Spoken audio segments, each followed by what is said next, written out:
Good morning, everybody. Thank you so much for joining us. We'll give everybody just a second to log on. We would love for you to turn on your camera because this is a half hour of power and fun, and we want it to be as interactive as possible. We want you, the more you participate, the more everybody else will participate and the more everybody gains. So we will, and the great news is we will also share a document with all the ideas in it as best as we can. At least we've got some good stuff in there to start with. So because we only have a half hour, good morning. I see faces that I know.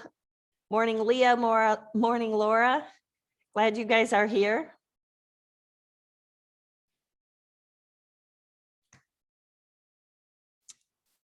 You can also use the chat box to chat. Sometimes I'm not always the best at looking at it, but I'll do my best to keep, especially when I have a co-host. I always love that. Then I get a little bit better because then when they're talking, I can look. So welcome, Cheryl. Welcome, Monica. Everybody, we're going to get started. And so this summer is going to start us exchanging ideas. Maker Mondays are all going to be about idea exchanges. They're going to have a topic. And this week it is social awareness, which is one of the 5 frameworks from the Collaborative for Academic and Social and Emotional Learning. Some people call it CASEL. I tend to call it CASEL because then I think of it as an actual castle. It's CASEL.org. And the framework is self-management, self-awareness, social awareness, responsible decision-making, and relationships. And those are the 5 core competencies. And so today, social awareness is defined by the abilities to understand the perspectives of and empathize, my goodness, empathize with others, including those from diverse backgrounds, cultures, and contexts. This includes the capacities to feel compassion for others, understand broader historical and social norms for behavior in different settings, and recognize family, school, community resources, and supports. This is a big initiative for districts right now. And so today with me, I have Jen Dahl, who is an art educator. She is a past Wisconsin Art Education Association president. She is a past elementary division chair. She is a past elementary teacher of the year for NAEA, and probably one of the best mentors and leaders that I know. So you will enjoy getting to know her, and I would absolutely suggest that you put her in your back pocket as a resource, because if she doesn't know something, she knows somebody who does, and her ability to make connections is fantastic. So I'm going to start with Jen, and she's going to tell you a little bit about the Google Sheet, and then also we'll share about an idea. And then from there, get your ideas ready to share, because we really want this to be active. Hey, everybody. So I'm Jen Dahl, and I'm super excited to be here today. She told you all the stuff about me, but most of all, I love being an art teacher. And I'm just going to share out one little piece of the story with me. I work in Black River Falls, Wisconsin, and 30% of my kiddos are Native American. So I try to include as much of their culture as I can. It's the Ho-Chunk Nation. So I do it by easy things like counting in Ho-Chunk when we hold a piece of paper down, or using the colors in Ho-Chunk language on my color wheel. So super simple, easy ways to incorporate their culture, their language into my classroom. I also just purchased this book. Can you see it on the screen? Teresa's big voice. She's a Ho-Chunk congresswoman. So I'm excited to share with I my love students that. when I get back at school that you can be anything you want to be. And So- that is on the that one's on the Google sheet, right? Yep, I was going to chat about the Google sheet next. So Kris and I'm like, Kris, hey, should I make a resource sheet and then I can type as people add resources? So Kris and I were just going to type like a couple of resources, and we got 2 sheets already full of fun resources that you can use right away in your classroom. The top one is from Anti-Racist Art Teachers, and if you have never looked into their information, we did link that, and they are incredible with classroom posters and all kinds of resources. So with that, they just linked our Google Sheet, the fabulous Andy, just linked our Google Sheet in the chat, but we would love to hear from you. It's not just Kris and I yakking for a half an hour. We want to learn how you also incorporate that as Okay, I'm going to get you started because this particular lesson plan that is in the Google Sheet is called the International Cuisine to Go. And honestly, the whole lesson plan is really all about making little like bento boxes or to-go orders, and how much fun, especially after a pandemic when we all ordered food to go. But the really cool part, I think, is not so much about what this lesson plan, you know, this is a pretty simple one in terms of how to make it, but talk about an amazing opportunity to talk about the food that you eat, because the food we eat tells a lot about who we are and about our culture. And it even is different within culture. So like Jen, you were talking about your students being from the Ho-Chunk Nation. Not every Ho-Chunk person eats the same breakfast. And so very fun to just hear what people eat for breakfast. There's another lesson plan in on nascoeducation.com where you can get some free lesson plans. NASCO also has a platform that's a subscription that has those lesson plans plus more, plus all of these videos. But that one is called like Healthy Breakfast. It's where you recreate food using model magic. Again, not necessarily social awareness, but as you talk about food and your family and culture, we learn about each other. And honestly, first time I ever internationally traveled was to Germany. I had no idea, like German people eat like sandwiches for breakfast. That was like, I was like, score, look at this. It's like a whole, you know, build your own Sammy display at the hotel. It was so much fun. So does anybody have something that they would like to share? Let's unmute. And I know that some of you are out there, have something, so don't be shy. I also think to add, Kris, it doesn't have to be a success thing.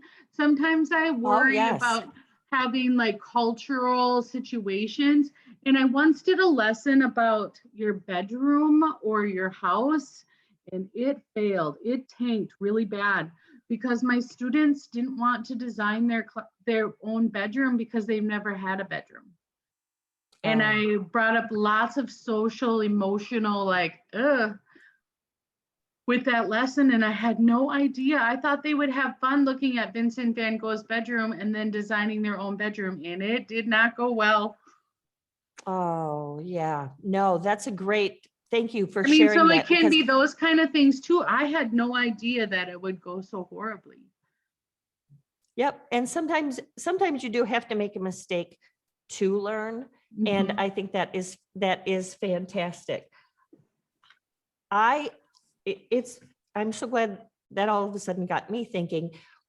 Earlier in the pandemic, I actually should say that was probably later in the summer, almost a year ago, I did do one on Dia de los Muertos.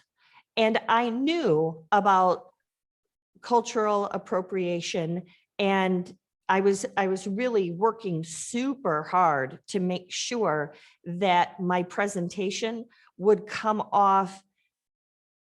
It was October because it was National Hispanic Month. And I wanted it to come off in a way that said, yes, this is fun. And in October, around Halloween, stuff like that comes out. But be careful not to turn it into something Halloween-like, because that's very offensive. And instead, how can I help teach? And it was a very a very quick overview, but we have 2 people at NASCO that absolutely helped me, that are from that culture, and gave me definitions, gave me a wide variety of ways. And the way that this person, Elizabeth, did it was different than the way that Rosa did it. And so it was phenomenal. And so again, just educating yourself and finding someone who knows too. Laura, did you unmute? Did you want to say something?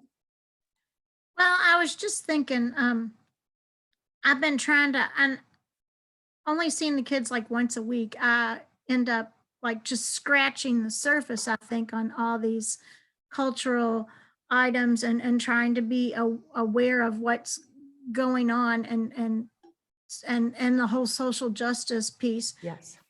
This past year, I made a little book or sketchbooks for my students. And the 8th grade, I tried to pick artists that would get them started thinking more socially about things. Like we did and I would just show them the artist and show them like a little YouTube video or something that I found.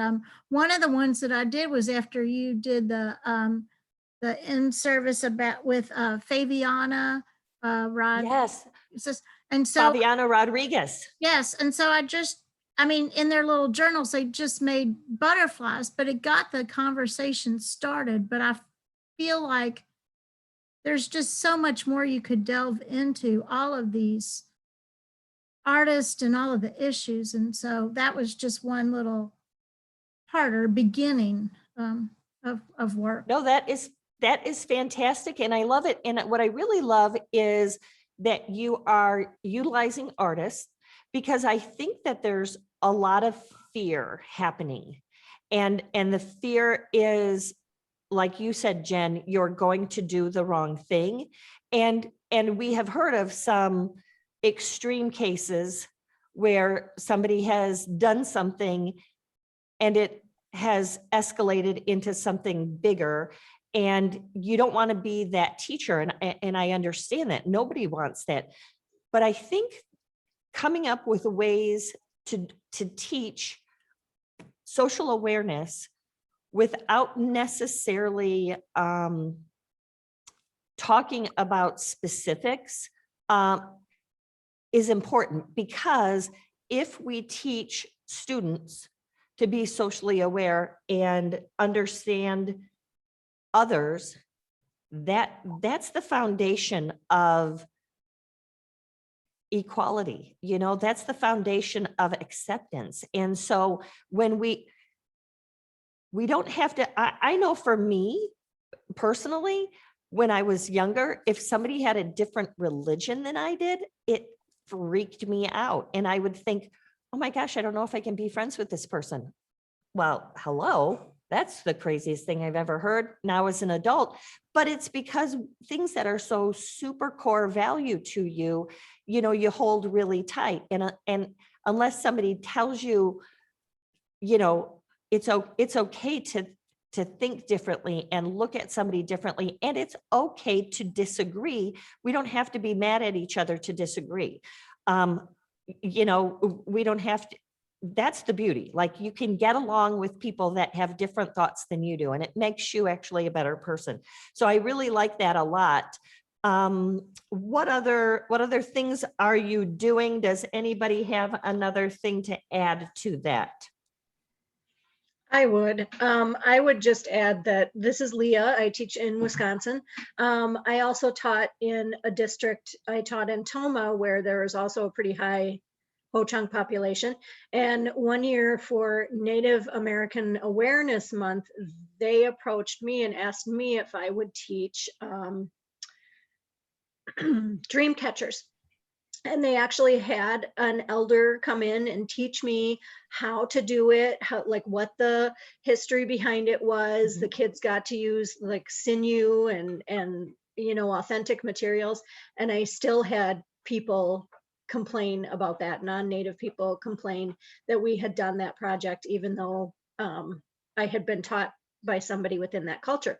And, you know, way back in the olden days when I first started teaching, it was really a good thing to teach multiculturally and teach all these other projects from other cultures. But at that time, it was before anybody ever threw around the term cultural appropriation. And so at that time it was, oh, look at these cute little totem poles we can make, and look at these cute little African masks we can make. Yep.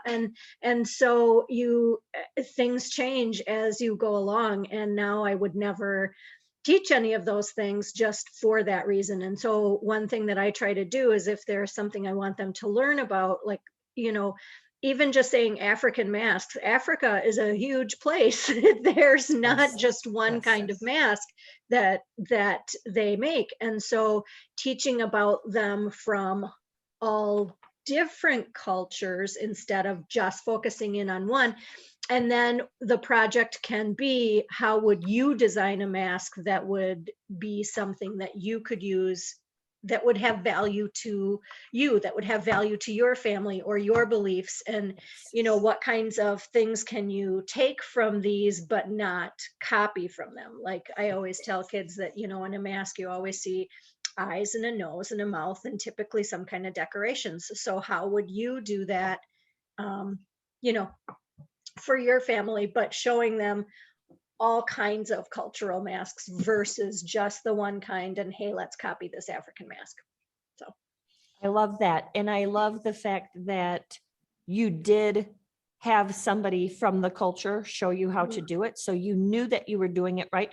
We're always going to get somebody that's not going to be happy. I mean, we live in, you know, a human world where people do make mistakes and nobody's perfect and that kind of stuff. And so you just do your best. They were more concerned about, they thought I was teaching some religious beliefs or something. And so. And again, even if you're showing that, it doesn't mean that you're necessarily converting kids into anybody's religion. Right. It's awareness. It is awareness that this is out there. And it's this, not like I was earning a toaster for everyone that converted to Native Americanism or anything like that. And I like what you said. I like what you said in terms of making sure that it's right. I included one on the Andrinka cloth of Ghana. And this was a lesson plan that was done prior to me at Nasco. I've worked at Nasco for 17 years. And in my time, somebody came and said, hey, I really like this lesson plan, but a lot of the symbols are incorrect. And so I asked that person to help me fix it and edit it so that it would be correct. And we then redid it. And so that's important too. And that taught me a lesson in regards to when I'm going to do something that involves a culture, to make sure that my information is correct and that I am, you know, plugging it in with, you know, truth and the right facts. But I love too that that you were doing something that many of your students could identify with, but then there's other students that can. Mixing that up is fantastic because that gives us that social awareness. Kris, I have a question. Oh, sorry. That's a good problem to have. That's a good problem to have, ladies. just going to say symbols are another really interesting topic because, you know, Yes. you find all these little resources online of Native American picture symbols and what they mean. And I am married to a Jewish man, and within Native American picture symbols, there is a symbol that looks like a swastika. And so, Oh, you know, it's a very, like, I don't know that these picture symbols are accurate, but I do know that when certain people see that symbol, it really causes yes. pain. And so that's kind of an interesting balance to, you know, introduce them to like hieroglyphics or Native American picture symbols, but yet be very cognizant of those kinds of issues that come up with it too. Totally Yeah. agree. And I love that. I was also Jen. going to ask about symbols, and I get afraid of using the traditional like symbols from Africa because they do have deep meaning and spiritual meaning to them. So sometimes we look at those kind of cloths, but make our own Yes. line symbols, or use our easy cut. What's that called, Kris? Easy cut to cut Yeah, our there's own. easy cut and safety cut. Yes, absolutely. Oh my gosh, it's almost like we planned this because we have one We called the didn't even plan anything. I know it. We have one called the Cultural Quilt. And the idea of this particular one is the student is going to create their own pattern that has meaning to them. Correct. And maybe it does have to do with their heritage. Maybe it has to do with their religion, or maybe it just has to do with the fact that they love, you know, swirly lines and, you know, curly cues and things like that. But it becomes part of who they are. And again, that's that opportunity that you get to talk about it. And then the whole quilt is put together as one giant piece that again has excellent representation as well. This one was done where it really was using safety cut, where you're cutting it. So I wanted to bring one that was appropriate for high school as well, but you could easily do that with foam or, and that's what I love about lesson plans and ideas and doing this exchange is that you don't have to do it exactly way the lesson plans say to do it. Like you see it, and as artists and creative thinkers, you're going to be like, oh my gosh, I'm going to do this, or oh my gosh, I'm going to start this conversation. And we want to hear more of that.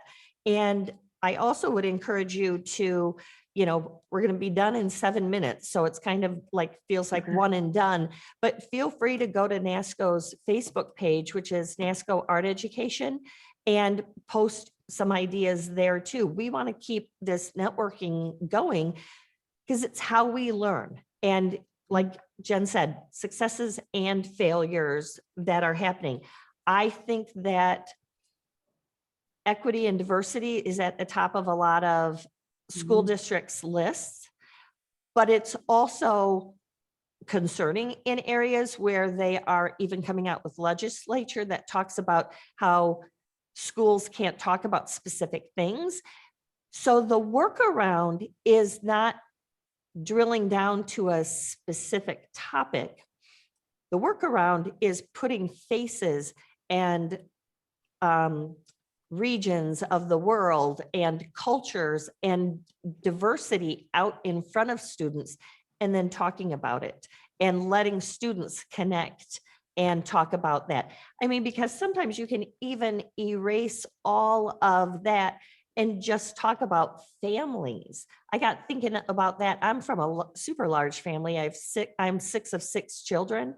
And so the diversity within my family of all these people that, you know, came from the same 2 humans and that we're all so different, like that's just fun to talk about. And so when you start talking about families, you're making kids socially aware. Anybody got any good family lesson plans? I have found a family failure. I did not do it, and I do not do Mother's Day projects, but the teacher the hour before the 3rd graders came to me was doing a Mother's Day project, and this particular kiddo did not have a 5-star mother. So just be aware of things like do it for someone that you love instead of necessarily a mother, because he had just been taken away from his mother for the Yep. 5th time probably. And I just sat most of our time after I gave him instruction, rubbing his back, sitting in the chair next to him, giving him love. I know. So you Seriously, that can't makes me always, cry. I know, but you can't always, you never know. I mean, you never, and that teacher probably had no ill intention, and we don't have ill intentions, but Right, ever. it's the reality. And in my Ho Chunk students' life, they're often raised by their grandparents and their uncle, who is called their Dega, is the disciplinarian in their life. So that's a whole different situation for me, because if I have a problem with, let's say, Johnny, I have to talk to his Dega, not his family. Well, his Dega is his family, but it's his uncle, his oldest uncle. He's Right. the disciplinarian. So it's different. Yeah. Yeah, absolutely. So And you what never an know what you amazing, never know. I mean, I'm 46 and I learn something new every day. I am right there with you. And I'm going to say I am 46 too. But it is true. You don't know what you don't know. And so when you think, how am I, it reminds me of how Catherine Barris, who is one of the most phenomenal special education teachers that I have met in my life, when she talks about utilizing a tool, does this tool work for everybody? Does this tool accommodate everybody? That's sort of how you can talk about when you start putting something out there that everybody's going to do. As you talk about families, does it accommodate everybody? So if I say mom, that might not accommodate every student in the school. And so it's thinking about that, and it makes us socially aware too. We learn from these students that are teaching us these things. And I think that is probably the best learning, because even though something you knew to be true and good, like I said, like Dia de los Muertos, not everybody celebrates that the same way. Nobody celebrates like Christmas the same way. Nobody Correct. celebrates all kinds of holidays the same exact way. And it's fun to hear how people celebrate it and why. And sometimes it goes right down to just that core family that they made it up. Like they made something up and that's their tradition, and that's really cool. So I think the idea of social awareness, we need to continue to embrace it so that we're not afraid of it, and that that we're helping students. And we need to talk about it. And this is a great forum for that. We need to not be scared to talk about the things that we have questions about, because lots of people probably have questions about them. And I think it's great. Like everybody on the chat, what do you call families? Do you say, I say to my students, the adults in your household or the grown-ups that you live with? That's what I say, because you don't know if they're ever in foster care. Like, what are some examples? What do you call them? I never call them a mom and a dad necessarily, because what if they live with a gaga and a choka, who's a grandma and a grandpa in my Ho Chunk students? Or what if they live with somebody else? So what does everybody else call them? Love it. We have 1 minute left. I It knew goes this would fly. fast. I knew this would fly by, but we mostly wanted to give everybody time to plug in a little bit, get some ideas, and then go play, because it's summer and you're teachers and you've all worked so hard, and we want you to enjoy a little self-care, but we want to feed you and have you guys feed each other, because you're the experts and we are sort of just the conduit to help plug you all into each other. So next week we're off, and then we'll be back the following week. And I believe we're talking about books. So ideas of books that you've read and books that have been super successful, and come back and join us and share with all your friends. I am Kris Bakke. My email is kbakke@nascoeducation.com. And if you have any questions, you can respond to the email. Jen, thank you so much. And Jen's coming back all summer long, so she'll be with us Mhm. for 3 more sessions. And thanks, Leah and Laura, for participating. The rest of you, thank you very much for joining in and listening. Come back again and have a great summer. Bye, everybody.